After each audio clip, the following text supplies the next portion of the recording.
নমস্কার বন্ধুরা, আজ আমি আপনাদেরকে এটা আমার মৎস্য পর্ব চলছে। প্রচুর রকমের আমি মাছের আইটেম আপনাদেরকে করে করে দেখাবো। আজকে একটা মাছের আইটেম, এই কুচো চিংড়িগুলো বাজারে এখন প্রচুর পাওয়া যায়। এটা সামুদ্রিক কুচো, খুব নরম হয় এই মাছটা। এই মাছের একটা দুর্দান্ত রেসিপি দেখাচ্ছি। সেটা হচ্ছে ওই লাউ পাতা দিয়ে। দেখুন, আমি কয়েকটা লাউ পাতা তুলে নিয়ে এসেছি। আমার গাছের এই ছোটো ছোটো লাউ পাতা কিন্তু খুব সফট। আর একটু একটা টমেটো নিয়েছি, একটু শিম নিয়েছি কচি কচি। এই শিমটা কিন্তু কন্ডিশনাল, এখন শিমগুলো খুব কচি। এই অবস্থায় এই তরকারিটা খেতে খুব ভালো লাগবে, করে একবার খান। আর দেখুন, আর একটা গোটা আলু নিয়েছি, সেই আলুটাকে ভালো করে ছাড়িয়ে নিয়েছি। এবারে এটাকে আমি কদুকস করে, দেখুন এরকম বাটির মধ্যে দিয়ে একদম ডাইরেক্ট এটাকে কদুকস করে নেবো। দেখুন, এটা জলে ছাড়বো, তারপর খুব ভালো করে এটাকে ধুয়ে নেবো। আলুটাকে দেখুন এইভাবে আমি কুচিয়ে নিয়েছি।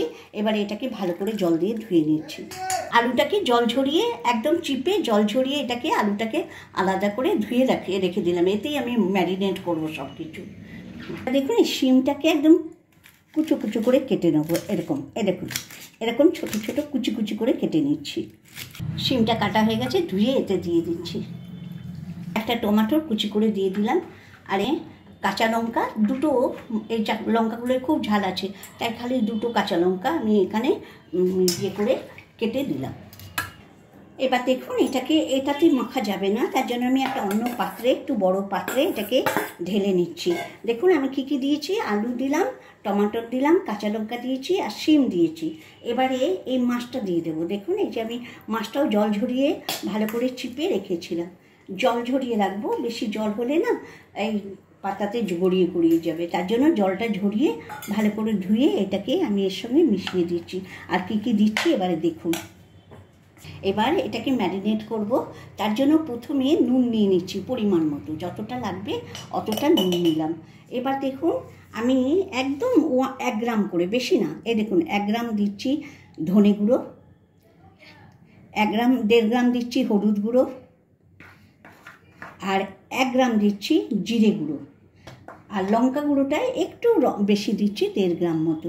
মানে এইটা একটা ছোটো, মানে মাঝারি চামচ, এর 1/2 চামচ করে দিলাম। পরিমাণটা একটু কম দেবেন, তাহলে খেতে খুব ভালো লাগবে। 4-5টা রসুনের কোয়াকে ছিঁচে দিয়ে দিয়েছি। এই রান্নাটা বন্ধুরা দারুণ দারুণ লাগে। একবার আপনারা কুচো চিংড়ির এই রান্নাটা, এগুলো সব আগেকার দিনের পুরনো রান্না। আর একটু পরিমাণ মতো, আমি এতটা দেবো না, আর একটু কম, ওই 1/2 চামচের মতো একটু আদা বাটা দিয়ে দিচ্ছি। আর 1 চামচ চিলি সস, আর একটু বিদেশি এসেন্স দেওয়ার জন্য, একটু রান্নাটা একদম ভিন্নধর্মী হবে, তাই 1 চামচ চিলি সস আর 1/2 চামচ টমেটোর সস দিয়ে দিলাম। দিয়ে এটাকে আমি এবার ম্যারিনেট করব।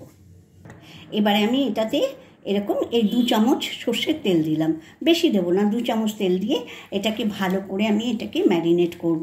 আমি একটু হাত দিয়েই হাত দিয়ে করলে সব থেকে ভালো হয়, খেতে খুব সুন্দর লাগে, আমি তাই করব। একটু চটকে নিচ্ছি এবারে। আর সবার শেষে একটু গরম মশলা পাউডার দিয়ে দিলাম। এবারে ধনে পাতাটাও দিয়ে দেবো, আমি একটু ধনে পাতা কুচিয়ে রেখেছিলাম, এটা দিয়ে। বন্ধুরা, এই যে রান্নাটা আপনারা কখনো একবার করুন বাড়িতে, তারপরে দেখবেন বাচ্চা থেকে বয়স্ক সকলের অত্যন্ত প্রিয় স্বাদের একটা খাবার। আর এর স্বাদটা না একদম ভিন্নধর্মী হয়, একটু দেশি আর একটু বিদেশি টেস্টের। যেহেতু একটু সয়া সস আর চিলি সস দিয়েছি, তাই এর না টেস্টটা একদম বেশ সুন্দর, একটা অন্য রকমের টেস্ট আসে। দেখুন, আমি খুব সুন্দর করে এটাকে মাখিয়ে নিয়েছি একদম ভালো করে, প্রথমে হাত দিয়ে, তারপরে আমি একটু 2 চামচ নিয়ে এটাকে ভালো করে মিশিয়ে নিলাম। বন্ধুরা, অবশ্যই আপনারা এটা একটু ট্রাই করবেন, বাড়িতে খাবেন। তারপরে আমি কিন্তু আমার চ্যানেলে প্রচুর নতুন নতুন রান্না দিয়েছি, যে রান্নাগুলো এর আগে কখনো দেখেননি। কিন্তু আপনারা তো আমার চ্যানেলটা লাইকই করছেন না, দেখছেনই না। বন্ধুরা, প্লিজ আপনারা আমার চ্যানেলটাকে একটু লাইক, শেয়ার অ্যান্ড সাবস্ক্রাইব করুন, আমাকে একটু সাপোর্ট করুন প্লিজ।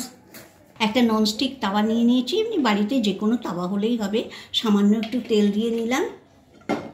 দেখুন, একটু তেল দিয়ে নিলাম। দেখুন, তেলটা গরম হয়ে গেছে।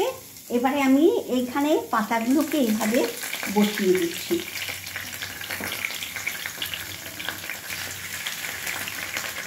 ছোটো পাতাগুলো এবারে যে ম্যারিনেট করে রেখেছিলাম এটাকে বিছিয়ে দেবো। এর ওপরে সুন্দর করে এটাকে আমি বিছিয়ে দিই। দেখুন এইভাবে আমি এটাকে পুরো সম্পূর্ণটাই একসঙ্গে দেব, একদম ভালো করে এটাকে বিছিয়ে দিচ্ছি। এবারে দুটো কাঁচা লঙ্কা এর মাঝখানে দিচ্ছি, আর আমি আরেকটু সামান্য 2 পলা তেল দিয়ে দিচ্ছি ওপর থেকে। এবারে আমি এই পাতা, আর কটা পাতা ছিল সেই পাতা, আমার বাড়িতে পাতাটা কম, গাছটা একদম ছোট বাচ্চা গাছ, পাতা কম পেয়েছি। এইভাবে আমি আরেকটু মোটা করে, আর একটু বেশি হলে ভালো করে ঢাকাটা হতো। যাই হোক, এইভাবেও চলবে। আপনারা এইভাবে রান্নাটা একবার করে খান।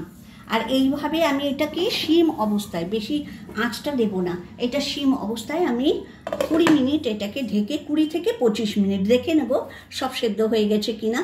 জাস্ট আর 20 থেকে 25 মিনিট এটাকে স্টিমে আমি ওই একদম স্লো ফ্লেমে এটাকে 25 মিনিট বসিয়ে রান্না করছি। ওরা আমার ছাদ বাগানের দেখুন বেগুন, নেনুয়া তো প্রচুর হয়েছে, এবার বেগুন হচ্ছে, একটা গাছে কি সুন্দর বেগুন হচ্ছে। এবার দেখুন আমার তরকারিটা হয়ে গেছে। এই যে আমি একদম করেছিলাম। আচ্ছা, আপনারা দেখে নেবেন, জলটা যদি একটু বেশি থাকে তাহলে একটু আঁচটা বাড়িয়ে আপনারা জলটা শুকিয়ে নেবেন। এই দেখুন আমার জলটা একদম শুকিয়ে গেছে, এই যে তেল বেরিয়ে গেছে, এই যে দেখুন তেল বেরিয়ে গেছে, তার মানে হয়ে গেছে। এটা এবারে নামিয়ে দিলাম। এইভাবেই এটাকে আমরা খাবার সময় বার করে খাবো। বন্ধুরা, এই রান্নাটা এত সুন্দর টেস্ট হয়, একবার বাড়িতে বানিয়ে খান আর খাওয়ান, খুব ভালো লাগবে। তারপরে আমাকে কমেন্টে আপনারা জানান কেমন লাগলো। আর আমাকে একটু অবশ্যই আমাকে আরেকবার আপনাদেরকে অনুরোধ করছি, আমাকে একটু আমার ভিডিওগুলো একটু দেখুন, লাইক, শেয়ার অ্যান্ড সাবস্ক্রাইব করুন প্লিজ। আর আপনাদের সাপোর্ট আমার প্রচুর দরকার। আপনারা সকলে অনেক অনেক আনন্দে থাকুন, ভালো থাকুন, সুখে থাকুন।